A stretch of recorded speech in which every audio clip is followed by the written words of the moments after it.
আমাকে যদি বলেন মাটি কাটা হয়েছে এই নিউজ সত্য, কিন্তু মাটি যে প্রয়োজনে কাটা হয়েছে নিউজটা এইভাবে হয়নি।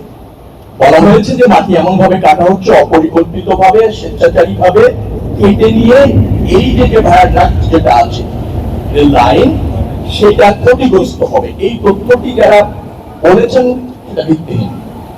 মাটি কাটা হয়েছে এবং মাটি কাটা হয়েছে প্রয়োজনে মাটি কাটা হয়েছে। কারণ আপনারা ইতিমধ্যে জেনেছেন যে 16.76 কিলোমিটার ঢাকা থেকে মাওয়া পর্যন্ত এই ভায়াডাক্ট লাইন, এটা যখন নির্মাণ করতে হয়েছে তখন এখানে জলাভূমির মতো ছিল। এভাবেই কোটি কোটি মানুষের ঘরে দেশ জুড়ে ফ্রিজ একটাই, ওয়ালটন। তো ভারী ইকুইপমেন্ট এবং মালামাল আনার জন্য অস্থায়ী ভাবে এই ধরনের ভায়াডাক্ট যেখানেই করা হয় না কেন পৃথিবী, সেখানে কিছু অস্থায়ী ভরা কনস্ট্রাকশন করা হয়। প্রকল্প শেষ হওয়ার পর সেটা আবার জায়গায় নিয়ে যাওয়া হয়, সেগুলো অপসারণ করে পূর্বের জায়গায় নিয়ে যাওয়া, এটা চুক্তির অংশ, প্রকল্পের অংশ। তো সেই জায়গা থেকে এটা করা হচ্ছে। 16.76 কিলোমিটারের মধ্যে ইতিমধ্যে 14.41 কিলোমিটার কিন্তু অপসারণ করা হয়ে গিয়েছে। 2.34 কিলোমিটারের মতো বাকি। তখনই এই ধরনের একটা নিউজ হয়েছে। এটা কিছুটা বিভ্রান্তি ছড়িয়েছে, এটা সত্য। তবে কাজটি যে এই প্রকল্পেরই অংশ, এর সাথে ভায়াডাক্টের নিরাপত্তা হুমকিতে না, বরং নিরাপত্তা রক্ষা এই কাজটা।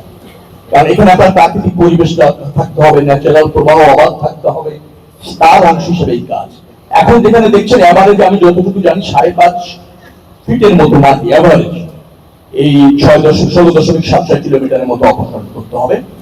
তারপর হচ্ছে স্বাভাবিক স্তরে যাবে। আগে যে স্তর ছিল সেই স্বাভাবিক স্তরের চেয়ে 8 ফিট নিচে আছে পাইল ক্যাপ। পাইল ক্যাপের পুরুত্ব 6 ফিট, তার নিচে আছে 200 ফিটের মতো পাইল, 8 ফিট। অর্থাৎ এই স্ট্রাকচার, এটা জেনে বুঝে এই প্রকল্পের প্রয়োজনে করা আছে। তার সাথে এই মাটি অপসারণের নেতিবাচক সম্পর্ক নাই, ইতিবাচক সম্পর্ক আছে। প্রশ্নই আসে না।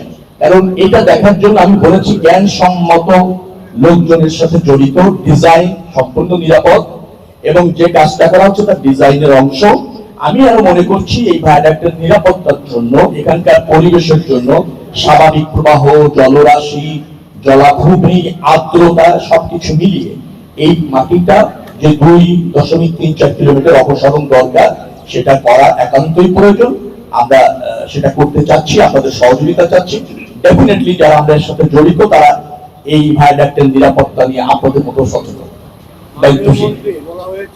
খালার নদীর পানি হচ্ছে এক ধরনের, ধরেন সারা বছর প্রবাহিত, আর নিম্নভূমি যেটা আছে সেটা একটা ন্যাচারাল প্রবাহ, জলারাশি, জলাভূমি, সেটা তো আপনি যে কোনো সময় প্ল্যান ছাড়া যত্রতত্র ভরাট করতে পারবেন না।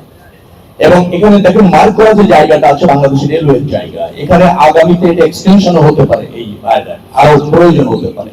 তো এই জায়গায় তো আপনার যে কোনো স্থাপনা, যে কোনো ভরাট ইচ্ছা মতো সেটা করা হয়েছিল এই প্রকল্পের স্বার্থে। এখন আবারও যদি এমন কোন প্ল্যান ভবিষ্যতে হয় যে এই জায়গায় আরো একটি লাইন করার প্রয়োজন হচ্ছে বা হবে, তখন তো অনেক কিছু বিবেচনা করা যেতে পারে। কিন্তু যত্রতত্র যে কোনো জায়গা ভরাট আর প্রকল্পের অস্থায়ী স্থাপনা সরানো যাবে না, একটা সেন্টিমেন্টকে গুরুত্ব দিয়ে, এটা তো সায়েন্স হতে পারে না।